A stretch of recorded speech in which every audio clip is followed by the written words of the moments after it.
Hey guys, PixPlays here for a brand new top 5 video. I haven't done one of these in a while.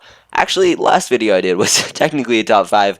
But anyways, so we are doing a creepy Pokedex entries for like Halloween having happened yesterday. I meant to post this yesterday, but you know, things happen. And yeah, so we're going to be sticking to some Generation 7 Pokemon. What am I saying? And let's dive right into it with Mimikyu, the obvious choice, being at number 5. So, Mimikyu lives its life completely covered by its cloth and is always hidden. People believe that anybody who sees its true form beneath the cloth will be stricken with a mysterious illness. People in the Alola region are convinced that you must never try to peek beneath its covering. Mimikyu's health also fails when it is bathed in the rays of the sun, so it prefers to stick to dark places.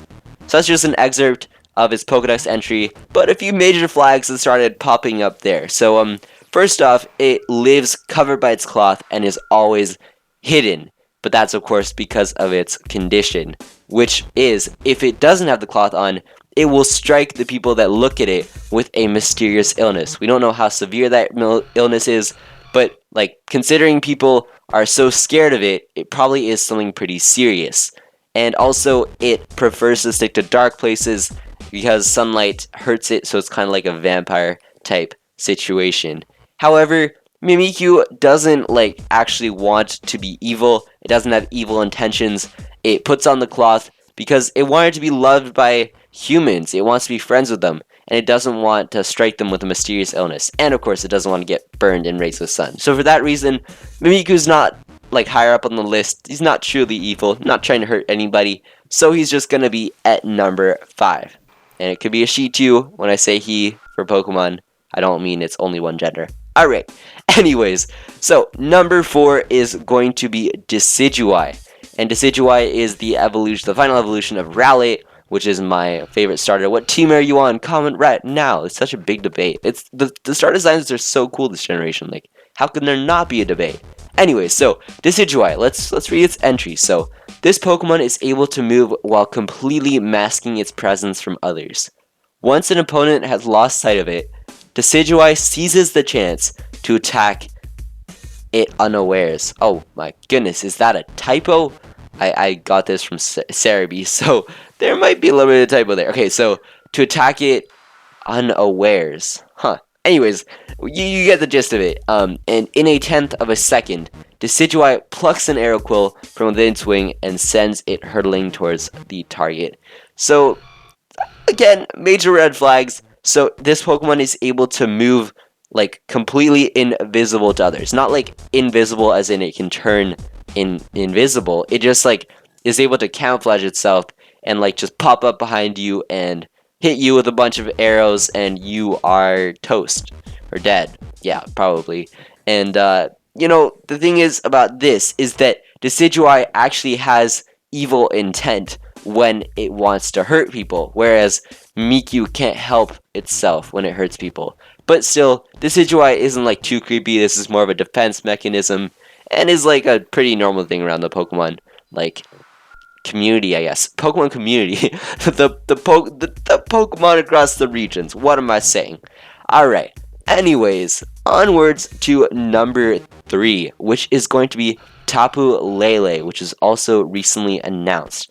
So the reason I chose Tapu Lele is, listen to this. Alright, so Tapu Lele scatters glowing scales that physically affect others. But these scales can be dangerous as well. It said before. I skipped a part. It said that these scales can be like good and provide healing to subjects. But anyways, these scales can be dangerous as well because the body can't withstand the changes brought about it by contact with too many scales at the same time. It will scatter its scales over humans and Pokemon for its own enjoyment. While it is innocent in one sense, there is also a cruelty in the way it casually brings others to ruin. Okay, you know, a few major flags. Do we even have to say major red flags anymore? Let's just talk about this. So, this thing, it likes torturing people, but there's one exception to it. Like, the scales aren't always torture. they can be torture. So it kind of has this sick mind where it's like, oh, this is fun. Maybe you'll like get something super good, but maybe you'll get something super evil. Let's play a game. And you know, saw much, I don't know. And it's a little bit creepy, but the fact that like it isn't necessarily evil and it's more playing it for like a game rather than anything kind of makes it not like completely evil and only having the number 3 spot. Yeah, so you're probably wondering what could be more evil than Tapu Lele, the person that loves torture. Well, I mean, this is debatable, but I'm going to put Salandit at number 2. So let's read some parts of its entries. Salandit emits toxic gas, together with flames, from the base of its tail. This poisonous gas has a sweet smell, and anyone who unknowingly breathes it will become dizzy. Salandit is not a very powerful Pokemon, but its cunning nature allows it to battle fiercely by throwing its opponents off balance. Salandit females not only release toxic gases, they can also emit pheromones that attract males of all species, including Pokemon and humans. Inhaling these pheromones may cause opponents to be controlled by Salandit's will.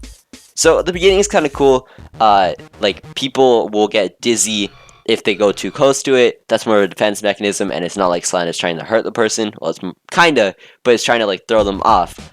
Whereas the ending bit is like kind of creepy because the female like Salandits can actually control people's mind potentially because their level of attraction is so powerful. They can attract like humans and Pokemon and get them to do their good or evil bidding.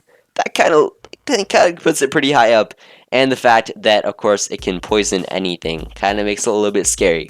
That's why Salandit is at number 2.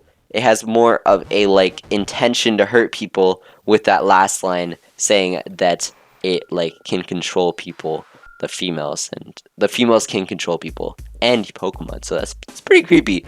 Alright, anyways, without further ado, let's get on to number 1. You probably guessed it if you've like been paying attention to what these Pokemon have been, because it is Sandygast and Palossand. I mean, it's 2 Pokemon, but they're in the evolutionary line. So I'm actually gonna like put these. No, I'm gonna read through them. I'm gonna read through them quickly. Alright. So, a Sandygast emerges when the grudges of Pokemon and other creatures soak into the sand after they fall in battle. In essence, it's a possessed lump of sand. If you heedlessly grab a Sandygast shovel, you'll fall under the Pokemon's control. A Sandygast uses its power to manipulate children into gathering sand to increase the size of its body. If a Sandygast loses its shovel, it may put up a tree branch, flag, or blah blah blah blah. And I think that's pretty much it. Alright, so also, it's a test of courage in the Alola region to put your hand in a Sandygast's mouth. That's pretty interesting. If you noticed, it literally manipulates children into making it more powerful so it can manipulate more children. That is what Sandygast is.